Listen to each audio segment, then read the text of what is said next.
నమస్కారం. Greater Guntur voice న్యూస్కి స్వాగతం. హెడ్లైన్ చూద్దాం. టీకోట్లో మంత్రి అంబటి రాంబాబు కార్యకర్తలకు స్పెషల్ టీ, నియోజకవర్గంలో వినూత్నంగా ఎన్నికల ప్రచారం. అందుకే వైసీపీ నుంచి చాలా మంది బయటకు వస్తున్నారు. వైసీపీ నుంచి విముక్తి కల్పించాలన్నదే తమ లక్ష్యం. ఎంపీ బాలశౌరి వ్యాఖ్యలు.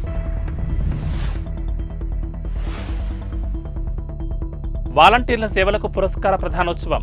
దేశంలోనే అతి గొప్ప వ్యవస్థ వాలంటీర్ వ్యవస్థ. మంత్రి విడుదల రజని వ్యాఖ్యలు. ఆంధ్రప్రదేశ్ రాష్ట్రంలో ఎన్నికలు దగ్గర పడుతుండటంతో రాజకీయ నాయకులు తమలోని నట సార్వభౌములను నిద్రలేపుతున్నారు. ముఖ్యంగా కొందరు నాయకులు ప్రజల వద్దకు వెళ్లి చిత్ర విచిత్రమైన పనులు చేస్తున్నారు. తాజాగా మంత్రి అంబటి రాంబాబు టీ మాస్టర్గా దర్శనమిచ్చారు. సెంటర్ చూసి టీ కోట్లో టీ తయారు చేశారు. అంతేకాదు తాను తాగి తన అనుచరులకు కూడా టీ పోశారు. మంత్రి గారిలో ఈ యాంగిల్ కూడా ఉందా అంటూ ఆయన గారి కళాపోషణకు అవాక్కవుతున్నారు వైసీపీ శ్రేణులు. గత 2 రోజులుగా ప్రజల్లోకి వెళుతున్న మంత్రి అంబటి రాంబాబు బుధవారం సత్తెనపల్లిలో tea master అవతారమిచ్చారు. సత్తెనపల్లిలోని 5 లాంతర్ల సెంటర్లోని O T stall వద్దకు వచ్చిన ఆయన అక్కడ ప్రజలతో కాసేపు మాట్లాడారు. అదే సమయంలో తాను టీ మాస్టర్గా మారారు. స్వయంగా టీ తయారు చేసి తాగారు మంత్రి. తన అనుచరులకు కూడా టీ పోశారు. టీ స్టాల్ వద్దకు వచ్చిన వారితో మాట్లాడుతూ స్థానిక సమస్యలు అడిగి తెలుసుకున్నారు. అయితే మంత్రి అంబటి రాంబాబు స్థానికులతో మమేకం అవడాన్ని ప్రజానీకం ఆశ్చర్యంగా చూస్తున్నారు. ఓట్ల కోసం మంత్రి వర్యులు పడుతున్న తిప్పలు చూసి జనాలు నవ్వుకుంటున్నారు.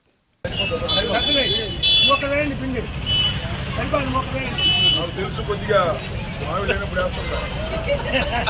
కట్టుదైతండి ఒక రాత్రి చేపలు వస్తాయి అది చూసాడు బాగుపడి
దూరంగా లేవా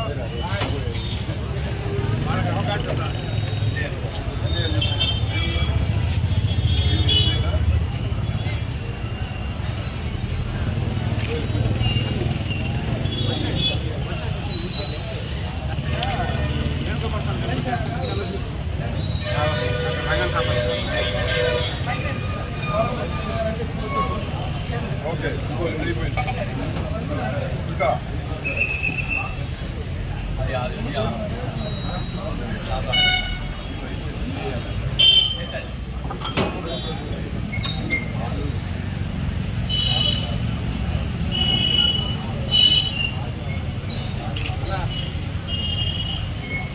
రండి ఎంఎస్ గారు. వాట్ సార్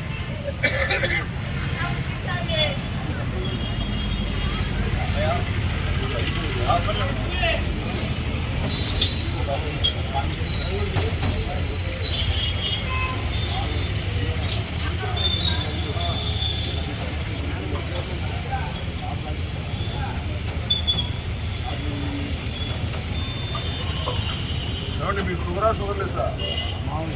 మామూలు అంటే అంతా రేసింది కావాలా? అంతా రేసింది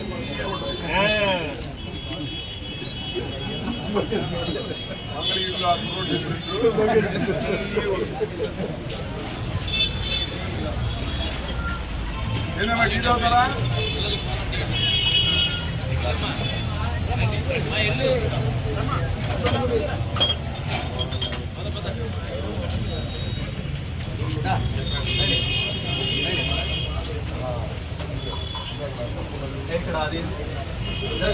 ఏపీ ప్రజలకు వైసీపీ నుంచి విముక్తి కల్పించాలన్నదే తమ లక్ష్యమని, పవన్ కళ్యాణ్ నిర్ణయాలకు మద్దతుగా ఉంటామని, జెండా సభ ద్వారా జన సైనికులు చాటి చెప్తారని, మచిలీపట్నం, గుంటూరు పార్లమెంట్ స్థానాల నుంచి జెండా సభకు తరలి వెళ్తున్నామని ఎంపీ బాలశౌరి వ్యాఖ్యానించారు.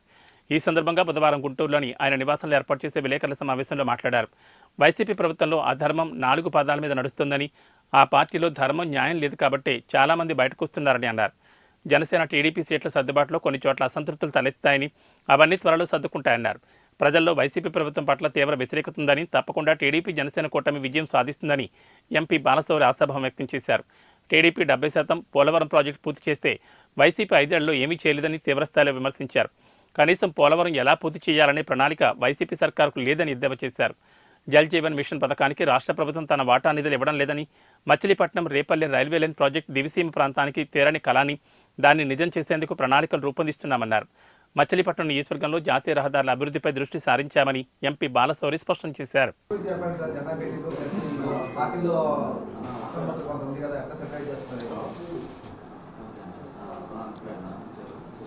నేను మాకంటే కూడా డిజైన్ ఇచ్చినట్టున్నాడు. ఇంతమంది ఎంత కాన్ఫిడెన్స్ తెలియదు నాకు.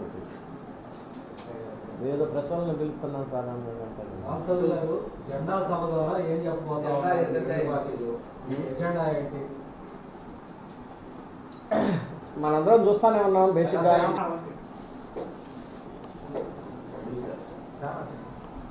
ఫ్యాన్ అంట. ఇంకేంటి సంగతులు?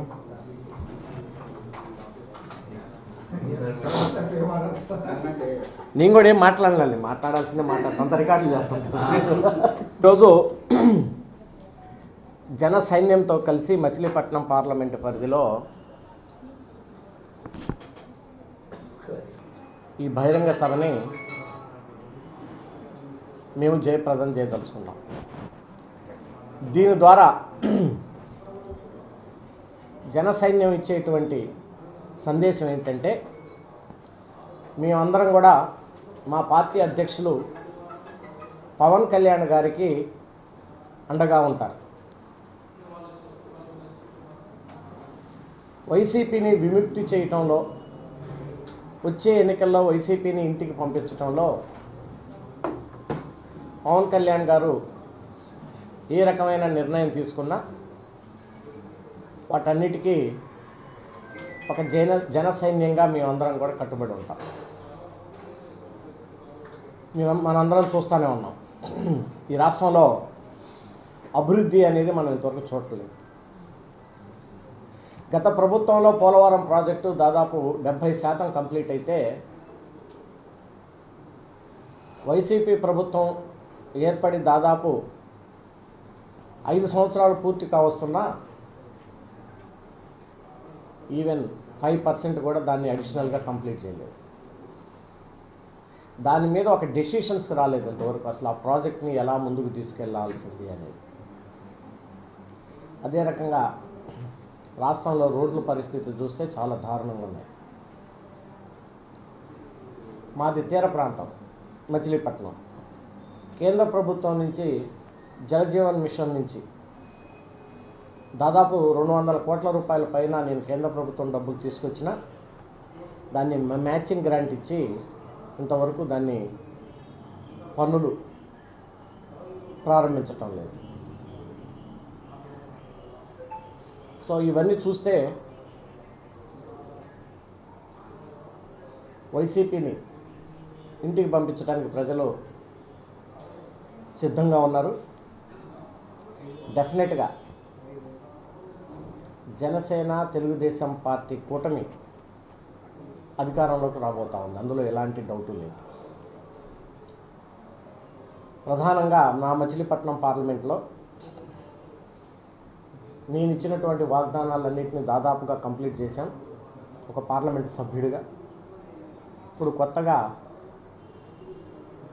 మచిలీపట్నం, రేపల్లె రైల్వే లైన్ని రాబోయేటువంటి 5 సంవత్సరాల్లో గ్యారెంటీగా కంప్లీట్ చేస్తాం. దాని నుంచి ఆల్రెడీ ఢిల్లీలో ఉన్నటువంటి పెద్దలందరినీ, సంబంధిత అధికారుల్ని అందరినీ కలిశాను. ఇప్పుడు మచిలీపట్నం పోర్టు ఏదైతే డెవలప్ అవుతుందో ఆ డిపిఆర్ని గుంటూరు నగరపాలక సంస్థ పరిధిలోని జిమ్ఖానా గ్రౌండ్స్లో వార్డు వాలంటీర్ల సేవలకు పురస్కారాల ప్రదానోత్సవం చేశారు మంత్రి విడుదల రజని. సేవామిత్ర, సేవారత్న, సేవా వజ్ర అనే పురస్కారాలు అందజేశారు. వాలంటీర్లు సేవాగుణం కలిగిన వారంటూ గుర్తు చేసుకున్నారు. దేశంలోనే ఇది ఒక గొప్ప వ్యవస్థ అన్నారు మంత్రి. దేశవ్యాప్తంగా అన్ని రాష్ట్రాల్లో వాలంటీర్ వ్యవస్థపై డిబేట్ జరుగుతుందన్నారు. వాలంటీర్లు కుటుంబంలో ఒక భాగస్వామిని, ప్రజా సమస్యల పరిష్కారంలో రోలు పోషిస్తున్నారన్నారు. వాలంటీర్లు సైనికుల్లా పనిచేస్తున్నారన్నారు. ఈ అవార్డు ప్రభుత్వం మీకు ఇచ్చే గుర్తింపు, ఇది సీఎం మీకు ఇచ్చిన గొప్ప అవకాశం అన్నారు. ప్రతిపక్షాలు మిమ్మల్ని ఎప్పుడూ గుర్తించలేదని, ప్రతిపక్షాలు ఈ వ్యవస్థను తొలగించాలని చూస్తున్నారని, మీకు ప్రభుత్వం ఇచ్చిన గుర్తింపును మర్చిపోవద్దని, మీ అందరి ఆశీస్సులు మళ్లీ వచ్చే ప్రభుత్వానికి మాకు కావాలన్నారు మంత్రి రజని. చెక్ చేసి అమ్మని మన ప్రభుత్వం వచ్చాక మళ్ళీ రేషన్ కార్డు పెట్టి వాళ్ళ అమ్మాయి వాళ్ళ పిల్లల్ని రేషన్ కార్డులో యాడ్ చేయడం జరిగింది. ఇంకోటి మా ఇంటి దగ్గర ఒక భర్త చనిపోయిన వ్యక్తికి ఆ అమ్మాయిని నేను చూపించినప్పుడు మనం ఏదో చేద్దామని కానీ ఎంఆర్ఓ గారితో మాట్లాడి రాయించి చేశారు. అంతకుముందు తను ఎలా ఉండేది అంటే మంచక్కడ బయట కూర్చోబెట్టి చాలా చిన్న పాప.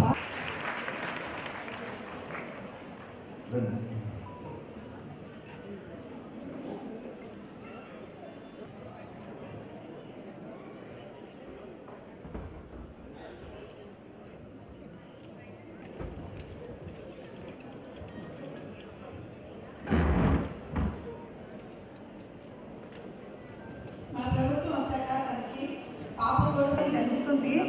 వాళ్ళ ఇదితోనే మేము చాలా ఆర్గనైజేషన్ వచ్చి పలానా మంచి పని చేశారంటే ఒక సేవా గుణం కలిగినటువంటి వాళ్ళు, స్వచ్ఛంద సేవలకు సంబంధించిన వాళ్ళు వీళ్ళు ఇలాంటి మంచి పనులు చేస్తారనేటువంటి ఒక ఆలోచన సమాజంలో ప్రతి ఒక్కరికి ఉండేది. ఈరోజు మరి మన ఆంధ్రప్రదేశ్ రాష్ట్రంలో మాత్రం వాలంటీర్స్ అనగానే మొట్టమొదటిగా గుర్తొచ్చేది మన గౌరవ ముఖ్యమంత్రి వర్యులు శ్రీ వైఎస్ జగన్మోహన్ రెడ్డి గారు ఆరిజిన్ చేసినటువంటి ఒక వాలంటీర్ వ్యవస్థ అని ప్రతి ఒక్కరు కూడా మాట్లాడుకునేటువంటి పరిస్థితి. అలాగే ఏ గ్రామానికి వెళ్ళినా, ఏ వార్డుకి వెళ్ళినా కూడా ఈరోజు మనకు ఈ వాలంటీర్ వ్యవస్థ ఎంత ప్రోయాక్టివ్గా ఈరోజు ప్రజలకు సేవలు అందించేటువంటి విషయంలో పనిచేస్తుందనే విషయాన్ని ఈరోజు ఆంధ్రప్రదేశ్ రాష్ట్రంలోనూ కాదు దేశంలో ఉన్నటువంటి అన్ని రాష్ట్రాలకు నిరూపించినటువంటి గొప్ప వ్యవస్థ ఇక్కడ ఉన్నటువంటి మీ అందరూ అని చెప్పి ఈ సందర్భంగా నేను ఇది గుర్తు చేస్తూ ఉన్నాను. మిగతా రాష్ట్రాలు ఆశ్చర్యపోయి ఈ వాలంటీర్స్ ఏంటి, ఈ సిస్టమ్ ఏంటి, 50 ఏళ్ళకు ఒకరిని మీరు ఎలా పెట్టారు, అసలు ఎలా ఇది వర్కౌట్ అవుంది, ఇంత పెద్ద వ్యవస్థకు మీరు ఎలా శాలరీస్ ఇవ్వగలుగుతున్నారు, ఈ వ్యవస్థని ఈ ఆర్గనైజేషన్ లాగా దీన్ని ఎలా మీరు నడపగలుగుతున్నారని చెప్పి మన దేశంలో అలాగే మిగతా రాష్ట్రాల్లో కూడా పెద్ద డిబేటబుల్ అంశం అండ్ తెలుసుకోవాలి అని చెప్పి ఎంతోమంది ఇక్కడికి వచ్చి ఈ మాడ్యూల్ ఎలా ఆంధ్రప్రదేశ్ రాష్ట్రంలో ముఖ్యమంత్రి గారు ఎలా ఇంప్లిమెంట్ చేశారని చెప్పి చాలా టీమ్స్ వచ్చి స్టడీ చేసి వెళ్ళినటువంటి కేస్ స్టడీస్ మనకు చాలా ఉన్నాయి. Are you all not proud of it? Are you all not feeling proud of it? yes or no? You all have to feel proud of it. అలాగే వాలంటీర్స్ ఈరోజు ఏ గ్రామంలో ఏ వార్డులో మనం చూసినా ఆ గ్రామానికి సంబంధించో ఆ వార్డుకి సంబంధించి మేము ఏది మాట్లాడుకున్నా కూడా మీరు అందులో ఒక భాగం అవుతూ ఉన్నారు. You have become a part of that particular village or that ward in regards to any of the matters we are talking about. Maybe it is development, maybe it is welfare, maybe it is related to some other issue in regards to that particular area. So you have become a part and parcel of the government and part of its welfare, and also you have become a part of the family member in particular area. అంటే మీరు ముఖ్యమంత్రి గారు ఈ వ్యవస్థను తీసుకొచ్చినప్పుడే వారి మాటల్లో చాలా సందర్భాల్లో చెప్పారు, మీరంతా కూడా ఈ సచివాలయ వ్యవస్థ కావచ్చు, తీసుకొచ్చినటువంటి వాలంటీర్ వ్యవస్థ కావచ్చు, అటు ప్రభుత్వానికి ఇటు ప్రజలకు మీరు వారధి లాంటి వారని చెప్పి ముఖ్యమంత్రి గారు అనేక సందర్భాల్లో చెప్పడం జరిగింది. మరి ఒక వారధిలాగా మీరు అప్పట్లో మేము అనుకునే వాళ్ళం, వీళ్ళు ఎలా చేస్తారు, ఇంతమందిని మనం పెట్టాము అని చెప్పి మాలో ఒక ఆలోచన ఉండేది. వాస్తవంగా నాయకుల్లో కూడా చాలా చర్చ నడిచేది. ఇంతకుముందు చూశారు గత ప్రభుత్వ హయాంలో జన్మభూమి కమిటీలు పేరెత్తాలంటే కూడా అదోలా అనిపిస్తూ ఉంటుంది. ఎందుకంటే వాళ్ళు చేసినటువంటి రాజకీయాలు కావచ్చు, వాళ్ళు చేసినటువంటి అరాచకాలు కావచ్చు, మాట్లాడాలంటేనే అదోలా అనిపిస్తూ ఉంటుంది. ఒక క్రెడిబిలిటీ లేనటువంటి విధంగా జన్మభూమి కమిటీలు అలా మిగిలిపోయాయి. ఈరోజు మన వాలంటీర్ వ్యవస్థ గురించి మాట్లాడితే ఏ అవ్వ కానీ, ఏ కుటుంబ సభ్యులు కానీ, ఎవరైనా కానీ ఒక చిరునవ్వుతో ఆదరిస్తూ ఆహ్వానిస్తున్నటువంటి పరిస్థితులు ఈరోజు ప్రజల్లోంచే వచ్చినటువంటి రెస్పాన్స్ ఇది మీ పట్ల. చాలా సందర్భాల్లో చెప్పడం జరిగింది. ముఖ్యమంత్రి గారు గడప గడపకు మన ప్రభుత్వం అనే కార్యక్రమాన్ని కండక్ట్ చేసి మరి రాష్ట్ర వ్యాప్తంగా ఎమ్మెల్యేలని గ్రామాల్లో వార్డుల్లో తిప్పినప్పుడు మేమంతా వెళ్ళి ప్రభుత్వం అందించినటువంటి సేవల గురించి, వాళ్ళకు చేకూరినటువంటి లబ్ధి గురించి మేము మాట్లాడుతున్నప్పుడు గుంటూరు ట్రాఫిక్ వెస్ట్ డీఎస్పీ వివి నాయుడు తమను వేధింపులకు గురిచేస్తున్నాడని దళితుల ఆత్మగౌరవ పోరాట సంఘం రాష్ట్ర అధ్యక్షులు గర్నెపూడి సుధాకర్ ఆగ్రహం వ్యక్తం చేశారు. నేడు గుంటూరు లక్ష్మీపురంలోని దళితుల ఆత్మగౌరవ పోరాట సంఘం రాష్ట్ర కార్యాలయంలో ఏర్పాటు చేసిన విలేకరుల సమావేశంలో ఆయన మాట్లాడారు. గత కొంతకాలంగా గుంటూరు ట్రాఫిక్ డీఎస్పీ తమపై ఇష్టానుసారంగా ప్రవర్తిస్తూ వేధింపులకు గురిచేస్తున్నాడని వాపోయాడు. డీఎస్పీ తన వైఖరిని మార్చుకోకపోతే రాష్ట్రంలో దళిత సోదరులంతా కలిసి డీఎస్పీపై తగు పోరాటానికి సిద్ధం కావాల్సి వస్తుందని తెలిపారు. జోహార్ డాక్టర్ బిఆర్ అంబేద్కర్, జోహార్ జోహార్ డాక్టర్ భక్తుల అనిలని నేను మాల మహానాడు లీడర్ని. గత 21వ తారీఖు సాయంత్రం అంటే ఇవాళకి 6 రోజుల నుంచి మేము ఈ ఉద్యమాన్ని చేస్తూనే ఉన్నాం. 26వ తారీఖు మా నాయకుడు దళిత ఆత్మగౌరవ పోరాట సంఘం రాష్ట్ర అధ్యక్షుడు గర్నెపూడి సుధాకర్ గారికి ఆఫీస్ ముందు జరిగిన అవమానాన్ని గురించి ఒక డిఎస్పీ వివి నాయుడు అనే డిఎస్పీ గారు చాలా అనుచితంగా ప్రవర్తించి టైర్లో గాలి తీసేసి కారు ఎదురుగా ఉంటే కారులో గాలి తీసేస్తుంటే ఎందుకు సార్ మా టైర్లో గాలి తీసేస్తున్నారని అడిగితే నువ్వెవడో మాట్లాడటానికి కారు అడ్డంగా ఉందన్న. మా కారు చాలా కార్లు ఉన్నాయి కదా సార్, ఇక్కడ మా ఒక్క కారే మీకు అర్థమైందా, మా ఆఫీస్ ముందు మేము పెట్టుకుంటున్నామంటే ఏ ఆఫీస్ మీదని చెప్పని అయినా ఈ అంబేద్కర్ గారి బొమ్మ వైపు చూపిస్తూ ఈ ఆఫీస్ ఈ ఏరియాలో ఉండటం ఏంటి అనే అగౌరవంగా మాట్లాడుతూ, ఏంటి వైట్ అండ్ వైట్ వేసుకొని నువ్వు ఈ ఏరియాలో తిరుగుతున్నావు అని చెప్పని అగౌరవంగా మాట్లాడుతూ చాలా అనుచిత వ్యాఖ్యలు చేసి ఆత్మగౌరవాన్ని దెబ్బతీసే విధంగా, దళితుల యొక్క ఆత్మగౌరవం దెబ్బతీసే విధంగా మాట్లాడినందుకు అతని మీద చర్యలు తీసుకోవాలని ఎస్సీ అట్రాసిటీ కేసు పెట్టాలని చెప్పని మొదటగా మేము డిఎస్పీ గారిని లోకల్ ఏరియా డిఎస్పీ గారిని కలిసాము. ఆ తర్వాత ఎస్పీ గారిని కలిసాము. ఆ తర్వాత డిఐజీ గారిని కలిసాము. ఆ తర్వాత నిన్న గ్రీవెన్స్లో కూడా మేము కలెక్టర్ గారికి కలిసి వినతి పత్రం ఇవ్వడం జరిగింది. అయినా కానీ ఇప్పటివరకు ఎటువంటి చర్యలు తీసుకోకపోగా మరియు మళ్ళా గర్నెపూడి సుధాకర్ గారి మీద, మా స్టేట్ ప్రెసిడెంట్ గారి మీద పక్క పోలీసు వారు వచ్చి మీ సుధాకర్ గారి మీద కంప్లైంట్ ఇవ్వండి అని చెప్పని పక్క షాపులని పక్క ఇళ్ళ దగ్గరకు వచ్చి కాంప్లెక్స్ వాళ్ళు వచ్చి వాళ్ళని బెదిరింపులకు పాల్పడుతూ అతని మీద కంప్లైంట్ తీసుకొని కొత్త కేసులు కట్టి మీరు రాజీకి రావాలన్నట్టు ఏదో చేస్తున్నట్టని చెప్పని మేము దీన్ని తీవ్రంగా ఖండిస్తున్నాము. దళిత సంఘాలన్నీ కూడా దీన్ని తీవ్రంగా ఖండిస్తున్నాయి. దీని మీద మీరు యాక్షన్ వివి నాయుడు గారి మీద యాక్షన్ తీసుకునే వరకు కూడా మీ ఉద్యమం ఆపం. లేని పక్షంలో మేము అంబేద్కర్ గారి విగ్రహం మీద రేపు కానీ ఎల్లుండి కానీ అంబేద్కర్ గారి విగ్రహం ముందు దళిత సంఘాలన్నీ కలిపి ఎస్సీ ఎస్టీ బీసీ మైనారిటీ సంఘాలన్నీ కలిసి మేము ధర్నా చేయాలని చెప్పని కూడా నిర్ణయించడం జరుగుతుంది. దీని మీద అక్కడ దాకా రాకుండానే వీళ్ళు మన పోలీసు వారు డిఎస్పీ గారి మీద ఎస్సీ ఎస్టీ అట్రాసిటీ కేసు కట్టి అతన్ని సస్పెండ్ చేయవలసిందిగా మేము డిమాండ్ చేస్తున్నాము. లేని పక్షంలో ధర్నాకి మా ఎస్సీ ఎస్టీ సంఘాలన్నిటి కూడా దానికి ప్రతిఫలం కూడా పోలీసు వారే చేసుకోవాలనే విధంగా మేము హెచ్చరిస్తున్నాం. రేపు జరగబోయే ధర్నా కార్యక్రమాన్ని కూడా మేము ముందుగానే పోలీసు వారికి కూడా ఒక వినతి పత్రం ఇచ్చి పోలీసు వారి ఆధ్వర్యంలోనే మేము ధర్నా చేయాలని కూడా నిర్ణయిస్తున్నాము. మాకు జరిగిన అవమానాన్ని ఎస్సీ అంటే ఎస్సీలు వైట్ బట్టలు వేసుకొని కారుల్లో తిరగకూడదా అంటే డిఎస్పీ గారికి అంత అహంకారంతో భావంతో మాట్లాడితే కనీసం అతని మీద యాక్షన్ కూడా ఇప్పటివరకు తీసుకోకపోగా మళ్ళీ సపరేట్ కేసులు కట్టడం అనేది ఎంతవరకు న్యాయం అని చెప్పని మేము ప్రతిజ్ఞాపూర్వకంగా అడుగుతున్నాం. ఇటువంటి చర్యలు పాల్పడకుండా డిఎస్పీ గారి మీద చర్యలు తీసుకునే వరకు కూడా మేము పోరాటం చేస్తామని చెప్పని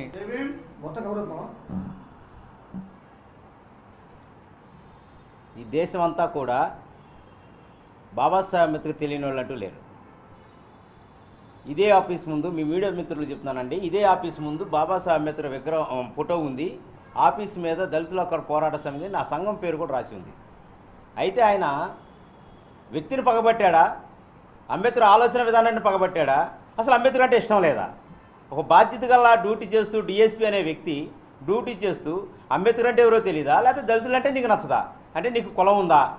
కులం ఉంటే బాధ్యతగా డ్యూటీ అలా చేస్తున్నావు నువ్వు. అసలు అంత విధానంగా అంత దురుసుగా మాట్లాడాల్సిన అవసరం ఏంటి? నీ వెనక ఎవరుండి నడిపిస్తున్నారు అనే విషయాన్ని ఎస్పీ గారు తేల్చాలి, ఐజీ గారు తేల్చాలి. ఆ విషయంలోనే మేము కలెక్టర్ గారిని కూడా కలవటం జరిగింది. ఆయన ఆలోచన విధానాలు వేరుగా ఉన్నాయి. ఆయనకు దళితులంటే పడదన్నట్టుగా ఉంది, అంబేద్కర్ ఐడియాలజీ అంటే పడదట్టు ఉంది, అంబేద్కర్ ఫోటో అంటే నచ్చినట్టుగా ఉంది. దాని మీద మేము తీవ్రంగా ఖండిస్తూ ఉన్నాం. అయితే ఆయనకి ఈ దళితులంటే సీదరేమో, అయితే అది తెలుసుకోవాల్సిన అవసరం ఉందాయా? నువ్వు బాధ్యత గల డిఎస్పీ అయ్యా, నువ్వు అక్కడ రాజ్యాంగం చదువుకొనే నువ్వు ఆ జాబ్ తెచ్చుకున్నావు అనేది కూడా నువ్వు మర్చిపోవద్దు. దయచేసి అసమంటి ఆలోచన విధానాలు నువ్వు చాలా చోట్ల తగ్గించుకుంటే నువ్వు 10 కాలాలు డ్యూటీ చేసుకుంటావు తండ్రి, నీకు దండం పెడతాము, దళితుల మీద పగ తీసేయను ఆయన. అది ఎస్పీ గారి దృష్టికి కూడా మేము తీసుకెళ్తాం. ఇది తీవ్ర స్థాయిలో ముందుకు పోయే పరిస్థితి ఉంది. కాబట్టి ధర్నా చేసేదాకా రానికుండా ఐజీ గారు కానీ ఎస్పీ గారు కానీ ఎమ్మటే బేషరతుగా అతను దళితుల పక్షంలో సారి చెప్పాలి, అతను విధుల నుంచి తప్పించాలి, ఎస్సీ ఎస్టీ అట్రాసిటీ కేసు కూడా కట్టాలనే దాని మీద మళ్ళీ మేము 3 రోజులు ప్రెస్ మీట్ పెడుతూనే ఉన్నాం. ఇంతవరకు మాకు ఎటువంటి సమాధానం లేదు. సమాధానం లేకపోక కూడా పక్కన వాళ్ళ దగ్గరకు వచ్చి మీరు గర్నిపూడి మీద కేసు పెట్టండి, అది మేము ఎంక్వైరీకి వచ్చామని ఎంక్వైరీ అనే ఉద్దేశంతో వచ్చి కేసు పెట్టమని ఆయన మీద కుట్ర ఆలోచన కూడా చేసే పరిస్థితి. మరి ఎవరు వచ్చారు? పట్టాపురం పోలీసు వాళ్ళు వచ్చారా, డిఎస్పీ గారు సొంత మనుషులు వచ్చారా అనేది తెలియాల్సిన అవసరం కూడా ఉంది. రేపు మళ్ళీ ఐజీ గారు కూడా కలవడానికి మేము సిద్ధంగా ఉన్నాము. ఆ తర్వాత దళిత ప్రజా సంఘాలన్నీ కూడా కలిసి వస్తే ఆ ఉప్పిన్న మీరు నేను అడ్వకేట్ని, అదేవిధంగా దళిత ఆత్మగౌరవ పోరాట సంఘం రాష్ట్ర ఉపాధ్యక్షుడిని. గత 21వ తారీఖు సాయంత్రం మా నాయకుడైన గర్నిపూడి సుధాకర్ గారి మీద జరిగిన ఈ అవమానాన్ని, అదే ఈ డిఎస్పీ చులకనగా మాట్లాడే విధానాన్ని మేము ఎస్పీ గారికి, ఐజీ గారికి, అదేవిధంగా మిగిలిన కలెక్టర్ గారికి అందరికీ కలవడం జరిగిందండి. కానీ నేటి వరకు ఎటువంటి చర్యలు తీసుకోపోగా మా నాయకుడిపై లేనిపోని కేసులు, కౌంటర్ కేసులు పెట్టాలని ఒక దురాలోచనతో మా నాయకుడిని ఇచ్చేయాలని ఈ పోలీసు వారు చూస్తున్నారు. దీనికి వ్యతిరేకంగా మేము 2 రోజుల్లో కార్యాచరణ చేపడతాం. చెలో గుంటూరు, ఈ రాష్ట్రంలో ఉన్న అన్ని దళిత బహుజన సంఘాలతో చెలో గుంటూరు, ఈ డిఎస్పీ వివి నాయుడిని అరెస్ట్ చేసే విధంగా చెలో గుంటూరు కార్యక్రమం పెట్టాలని మేము రేపు ఎల్లుండి మా కార్యాచరణ ప్రకటిస్తాం.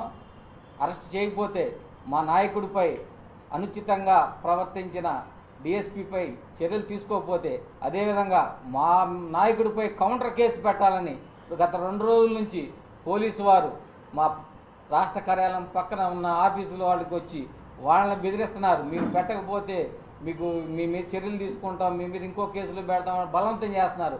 అయినా కానీ వాళ్ళు అతను మా ఇల్లు ఎటువంటి తప్పు చేయనప్పుడు మేము ఎందుకు పెడతామని వాళ్ళని నిరాకరించారు. కాబట్టి ఈ విషయాలన్నీ కూడా 2-3 రోజుల్లో మేము చర్చించుకొని చెలో గుంటూరు పిలుపు ఇవ్వాలని 2.25 అడుగుల డాక్టర్ బిఆర్ అంబేద్కర్ విగ్రహ స్థాపన కార్యరూపం దాచడంతో డాక్టర్ గొల్లమూడి రాజసుందరబాబు కృషి ఎనలేందని మాజీ మంత్రి ఎమ్మెల్సీ డొక్కా మాణిక్య వరప్రసాద్ అన్నారు. గుంటూరు రెవెన్యూ కళ్యాణ మండపంలో నేడు డాక్టర్ గొల్లమూడి రాజేంద్రబాబు ఆధ్వర్యంలో అంబేద్కర్ విగ్రహ నిర్మాణ అంశంలో రాష్ట్ర ప్రభుత్వాన్ని అభినందిస్తూ కృతజ్ఞాంజలి సభ నిర్వహించారు. ఈ కార్యక్రమానికి ముఖ్య అతిథిగా డొక్కా మాణిక్య వరప్రసాద్ విచ్చేసి మాట్లాడారు. డాక్టర్ గొల్లమూడి రాజసుందరబాబు అధ్యక్షతన జరిగిన ఈ కార్యక్రమంలో డొక్కా తన ప్రసంగాన్ని కొనసాగిస్తూ రాజసుందరబాబు విద్యా దశ నుంచే ఉద్యమ స్ఫూర్తిని కలిగి ప్రశ్నించే తత్వాన్ని అలవర్చుకున్నారని, ఆయన దళిత వర్గాల ఎస్సీ ఎస్టీ అత్యాచార బాధితులకు నష్టపరిహారం ఇప్పించడంలోనూ ప్రభుత్వంతో ఉద్యమించడంలోనూ ఆయన ఎనలేని ఉద్యమ స్ఫూర్తిని అందిపించుకున్నారని ప్రశంసించారు. మనం ఎన్నో చట్టాలను సాధించుకున్నామని, ఆ చట్టాల ప్రయోజనం ద్వారా ఎస్సీ ఎస్టీలు ఏ మేరకు లబ్ధి పొందారు అనే అంశంపై దళిత మేధావులతో మేధోమదనం జరగాల్సిన అవసరం ఉందన్నారు. డాక్టర్ రాజసుందరబాబు మాట్లాడుతూ త్వరలోనే మేధోమదన రౌండ్ టేబుల్ సమావేశాలను జిల్లా స్థాయిలోనూ రాష్ట్ర స్థాయిలోనూ నిర్వహించడానికి ఆలోచన చేస్తున్నామని పేర్కొన్నారు. ఈ సందర్భంగా డొక్కా చేతుల మీదుగా వివిధ ప్రజా సంఘాల నేతృత్వంలో రాజసుందర్ బాబుకు ఘనరీతిలో సత్కారం చేశారు. ఆలోచన చేయగలిగింది ఆలోచనగా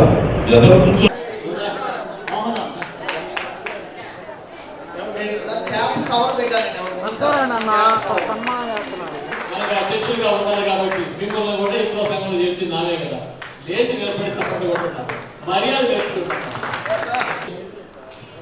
తర్వాత నందిగం నరసింహార్ గారు రెడీగా ఉన్నారు. నందిగం నరసింహార్ గారు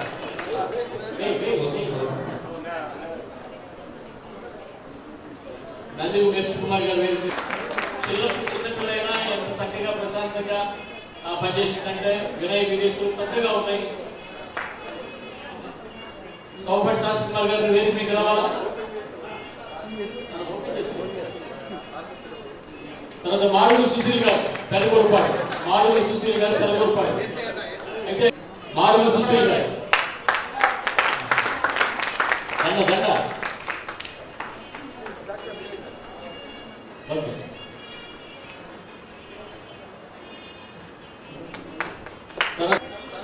చాలు కప్పండి.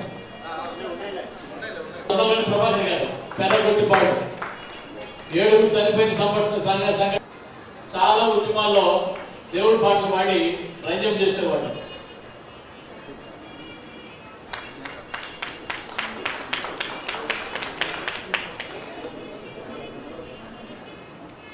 రెడీగా ఉండాలి.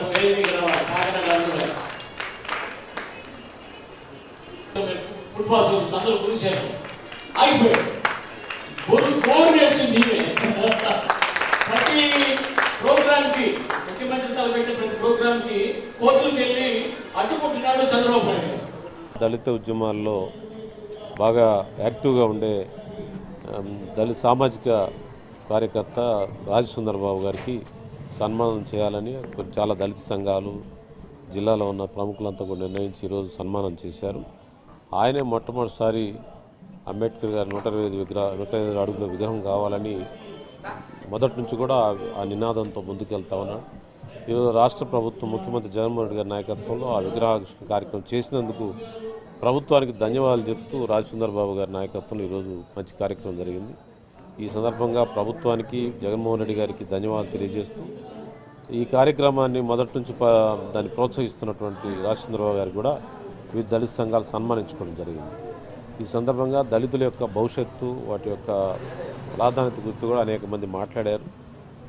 ఈ సందర్భంగా రాజసుందర్ బాబు గారికి సన్మానం చేయడం చాలా సముచితంగా ఉందని అందరం గౌరవంగా ఫీల్ అవుతాం. అటు తెలంగాణలో కానీ ఆంధ్రప్రదేశ్లో కానీ అంబేద్కర్ గారి 125 అడుగుల విగ్రహాన్ని స్థాపించుకుని ఈ రోజున ప్రపంచం యొక్క దృష్టిని ఆకర్షించారు తెలుగు ప్రజలు. ఈ కార్యక్రమం మనకు ఒకటి ఇస్తుంది. అంబేద్కర్ గారిని మనం స్ఫూర్తిగా తీసుకోవాలా. ఆయన విగ్రహంలో చూడటం కాదు, దండలేయటమే కాదు, ఆయన చెప్పిన ఆశయాల్ని మనం పాటించగలిగితే అణగారిన వర్గాలకి విముక్తి లభిస్తుందని నేను భావిస్తున్నాను. అందుకనే అంబేద్కర్ యువజన సంఘాల వారు, మేధావులు అనేవాళ్ళు, లేకపోతే అంబేద్కర్ వాదులు అనేవాళ్ళు అంబేద్కర్ గారు చెప్పిన సిద్ధాంతాలని ఆచరణలోకి తీసుకొచ్చేందుకోసం కృషి చేయాలని చెప్పి నేను విజ్ఞప్తి చేస్తున్నాను. రాష్ట్ర ప్రభుత్వానికి నేను పూర్తిగా కృతజ్ఞతలు తెలియజేస్తున్నాను. పల్నాడు జిల్లా మాచర్లపట్నంలోని 28వ వార్డు జెండా చెట్టు వద్ద ఉద్రిక్తత నెలకొంది. టీడీపీ నేతలు తలపెట్టిన బాంబు షూరిటీ కార్యక్రమం ఉండనున్న నేపథ్యంలో తెలుగుదేశం పార్టీ నేతలు జెండాలు, బ్యానర్లు కడుతుండగా వైసీపీ నేతలు కూడా జెండాలు కట్టడంతో వివాదం మొదలైంది. దీంతో ఒక్కసారిగా ఇరు పార్టీల నేతల మధ్య వాగ్వాదం చోటు చేసుకుంది. ఈ ఘటనలో ఇద్దరికి తీవ్ర గాయాలయ్యాయి. గాయపడిన వారిని మాచర్ల ప్రభుత్వ వైద్యశాలకు తరలించి చికిత్స అందిస్తున్నారు. గాయపడిన వారిని రాష్ట్ర యువజన ప్రధాన కార్యదర్శి పిన్నిటి వెంకటరామరెడ్డి పరామర్శించారు.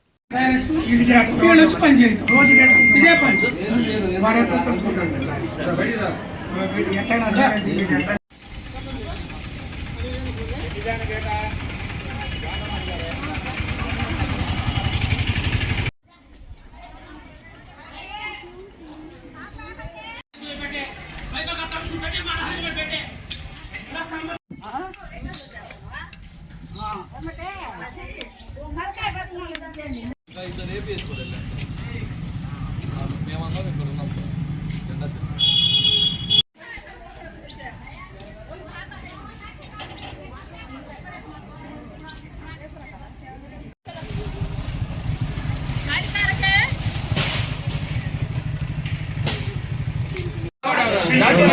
రోజు కొట్టడానికి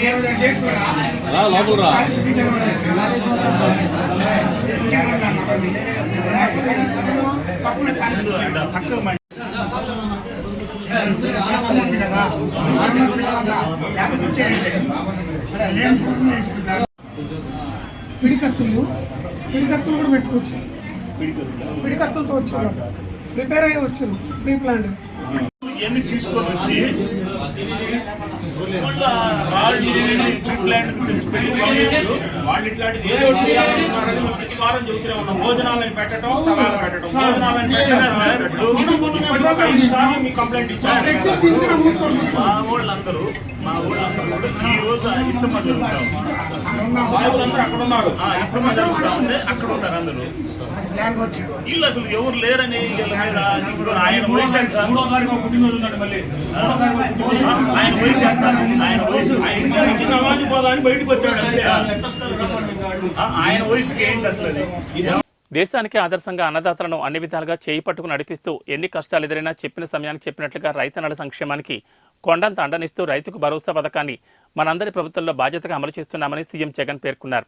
వైఎస్ఆర్సీపీ ప్రభుత్వంలో వరుసగా 5వ ఏడాది వైఎస్ఆర్ రైతు భరోసా కార్యక్రమం అమల్లో ఈ ఏడాదికి 3వ విడతగా వైఎస్ఆర్ రైతు భరోసా, పీఎం కిసాన్ నిధులను సీఎం జగన్ విడుదల చేశారు.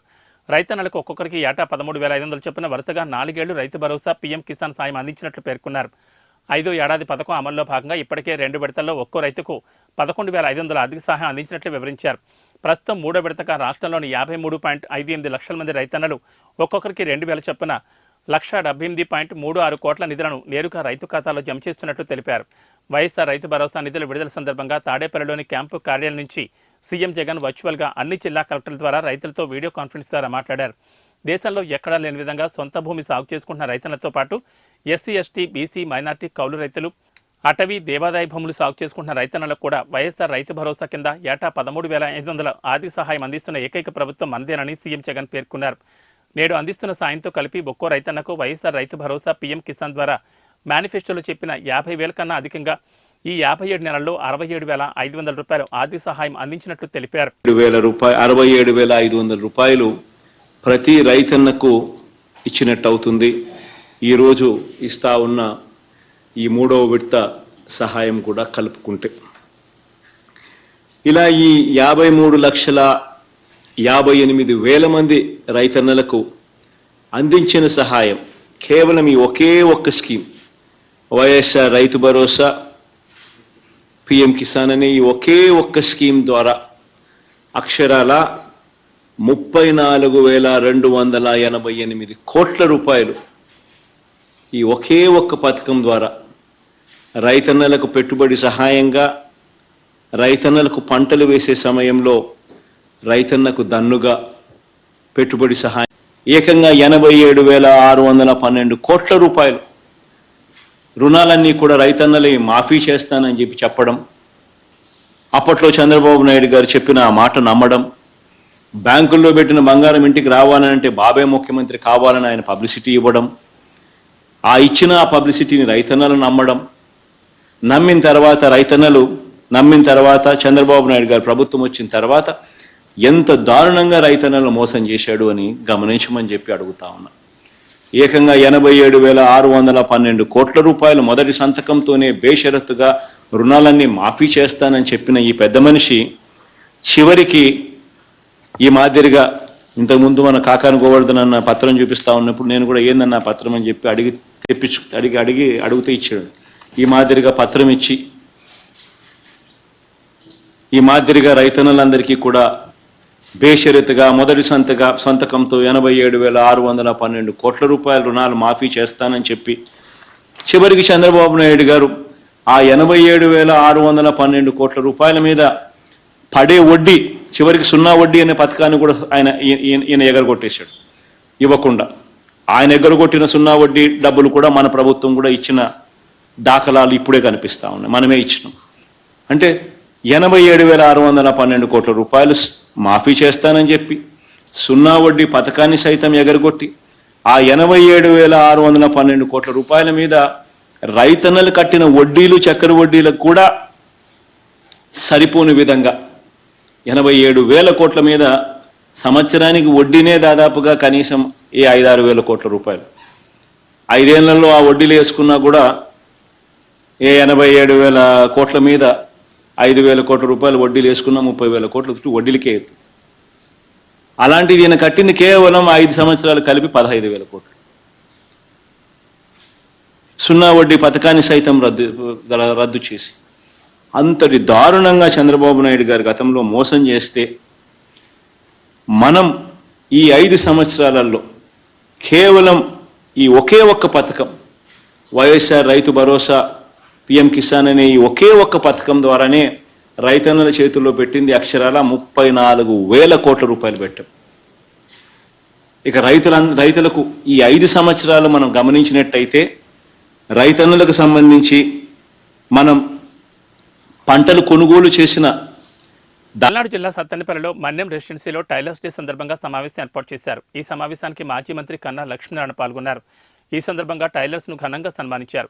అనంతరం కన్నా లక్ష్మీనారాయణ మాట్లాడుతూ ముఖ్యమంత్రి జగన్మోహన్ రెడ్డి ఒక్క ఛాన్స్ అని అధికారం ఇస్తే దోచుకున్నాడని విమర్శించారు. పేదవాడి గురించి పదే పదే మాట్లాడతాడు. పేదవాడికి జగన్ చేసిన ద్రోహం ఏ ముఖ్యమంత్రి చేయలేదని అన్నారు. దళితులకు ఎస్సీ ఎస్టీ సప్లాన్ నిధులు తీసేశాడని, పేదవాడి రక్తం పీలుస్తూ తాను మాత్రం భారతదేశంలో అత్యంత ధనవంతులు కావాలని చూస్తున్నాడని తెలిపారు. రాష్ట్రానికి ఏ ఒక్క ప్రాజెక్టు లేదని, కానీ ఎన్నికలకు సిద్ధమంటున్నాడని చేపట్టారు. బెయిల్పై జైలు నుంచి వచ్చిన ముద్దాయి జగన్ ఒక్క వాయిదాకు పోలేదని అన్నారు. అక్రమ సంపాదనతో ముఖ్యమంత్రి జగన్ వ్యవస్థల్ని మేనేజ్ చేస్తున్నాడని విమర్శించారు. చంద్రబాబుపై అక్రమ కేసులు పెట్టి జైలుకు పంపాడని గుర్తు చేశారు.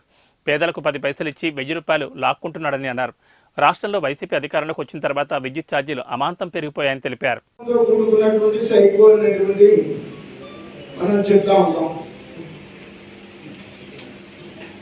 ఇటువంటి ఉదాహరణలు చాలా ఉన్నాయి. పైగా ఆయన తెల్లారు లెగిస్తే చెప్పేటువంటి కబుర్లు చేకూరులో కూడా ముఖ్యమైనటువంటి ఇటువంటి మన టైలర్స్ చౌకా ఉంటుంది. ఏదైనా టైంలో కొంచెం మనకి వచ్చేటువంటి పరిస్థితి లేదు.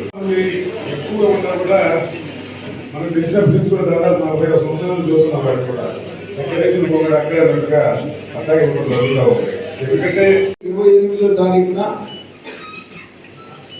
టైలర్స్ డే సందర్భంగా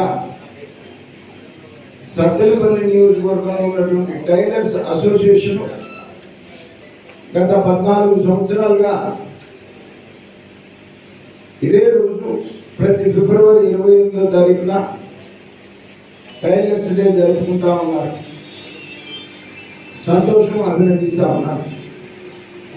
పెద్దలు చెప్పినట్లు సమాజంలో గౌరవప్రదంగా మనం తిరగాలి అని అంటే మంచి దుస్తులు వేసుకున్న దాన్ని బట్టి మనిషిని అంచనా వేస్తూ ఉంటారు సహజంగా. మరి అటువంటి ప్రధాన పాత్ర పోషిస్తున్నటువంటి మీకు ప్రతి ఒక్కరికి అవసరం, నిత్యావసర వస్తువులు మనకి కూడు, గుడ్డ, నీరు ఎలాగో ఆ గుడ్డలో భాగంగా సరైనటువంటి వస్త్రం ధరించాలి అని అంటే దాన్ని తీర్చిదిద్దేటువంటి నైపుణ్యం మీదే ఉన్నటువంటి వృత్తిలో ఉన్నటువంటి మీరందరూ కూడా, మరి అటువంటి మీరందరూ కూడా ఈ రోజున ఒక పండగ వాతావరణంలో ఈ కార్యక్రమం జరుపుకోవడం సంతోషించలేనటువంటి విషయం. ఎన్నికల్లో ఉన్నాము. ఒక్క ఛాన్స్ అని చెప్పేసి అధికారంలోకి వచ్చిన తర్వాత జగన్మోహన్ రెడ్డి ఈ రాష్ట్రంలో ఎవరైనా బాగుపడినటువంటి వాడు ఎవరైనా ఉన్నారు అంటే అది ఒక జగన్మోహన్ రెడ్డి దొంగల ముఖం మాత్రమే తప్ప సమాజంలో ఉన్నటువంటి అన్ని వర్గాల వారు ఇబ్బంది పడుతున్నటువంటి పరిస్థితి. దౌర్జన్యంగా అందరి దగ్గర నుంచి లాక్కొని ఆయనే చూసుకుంటున్నారు. ఈ రకంగా ఒక్క ఛాన్స్ అని మీరు ఇచ్చినటువంటి అవకాశం ఈ రాష్ట్రం మొత్తాన్ని కూడా దోచేసి తాను ఒక్కడు మాత్రమే భారతదేశంలో అత్యంత ధనవంతుడు అయినాడు. ఇవాళ తెల్లారు లేస్తే పేదవాళ్ళ గురించే మాట్లాడతారు. పేదవాళ్ళకి చేసినంత ద్రోహం జగన్మోహన్ రెడ్డి ఇంతవరకు, నాకు 50 సంవత్సరాల రాజకీయ అనుభవం ఉంది, ఏ ముఖ్యమంత్రి చేయడానికి ధైర్యం కూడా రాదు. మరి దళితులకు ఇవ్వాల్సినటువంటి ఎస్సీ ఎస్టీ సబ్ ప్లాన్ తీసేశాడు. దళితులకి గిరిజనులకి ఇవ్వాల్సినటువంటి 27 కార్పొరేషన్ ద్వారా వచ్చేటువంటి సెల్ఫ్ ఎంప్లాయ్మెంట్ పథకాలు రద్దు చేశాడు. ఈ రకంగా పేదవాడి రక్తం పీలుస్తూ తాను మాత్రం భారతదేశంలోనే అత్యంత ధనికవంతుడు అయిపోయినటువంటి పరిస్థితి. ఏమొచ్చింది మనకి? మన ప్రాంతానికి అమరావతి రాజధాని రాలా, పోలవరం రాలా, మన గోదావరి పెన్నా అనుసంధానం రాలా, వేరే జిల్లా నుంచి బయలుదేరితే పిడుగురాళ్ళ దాకా రోజుకి ఎంతమంది చచ్చిపోతున్నారో తెలియట్లే యాక్సిడెంట్లో. ఈ రకంగా ప్రజల్ని ఇబ్బంది పెడుతూ తాను ఒక్కడు మాత్రమే ఆనందంగా ఉండి మళ్ళీ సిద్ధం అని వస్తున్నాడు. దేనికి సిద్ధం? చాలా మంది చెబుతున్నారు జైలుకి వెళ్ళడానికి సిద్ధం అని. కరెక్టే, ఎవరికైనా సాధ్యపడుతుందా? బెయిల్ మీద వచ్చిన ముద్దాయి 5 సంవత్సరాల్లో ఒక్క వాయిదా కూడా వెళ్ళాల. ఎవరికైనా సాధ్యపడుతుందా? ఇవాళ అవినీతి కేసులో బెయిల్ మీద ఉన్నట్టు ముద్దాయి ఈ రోజు వరకు కూడా జగన్మోహన్ రెడ్డి ఈ 5 సంవత్సరాల్లో ఒక్క వాయిదా కూడా పోలా. 3,500. పల్నాడు జిల్లా పిడుగురాల పట్టణంలోని భాష్యం స్కూల్లో దారుణం చోటు చేసుకుంది. 10వ తరగతి విద్యార్థిని కొనకండ్ల రిషిత స్కూల్ బిల్డింగ్ 4వ అంతస్తు నుంచి దూకి ఆత్మహత్యకు పాల్పడింది. సంఘటన స్థలానికి చేరుకుని పోలీసులు సీసీటీవీ ఫుటేజ్ పరిశీలించారు. మానసిక పరిస్థితి బాగోలేక మరి ఏదేమైనా కారణం ఉందా అన్న కోణంలో పిడుగురాల పట్టణ పోలీసులు దర్యాప్తు చేస్తున్నారు. దీనిపై మరింత పూర్తి వివరాలు తెలియాల్సి ఉంది.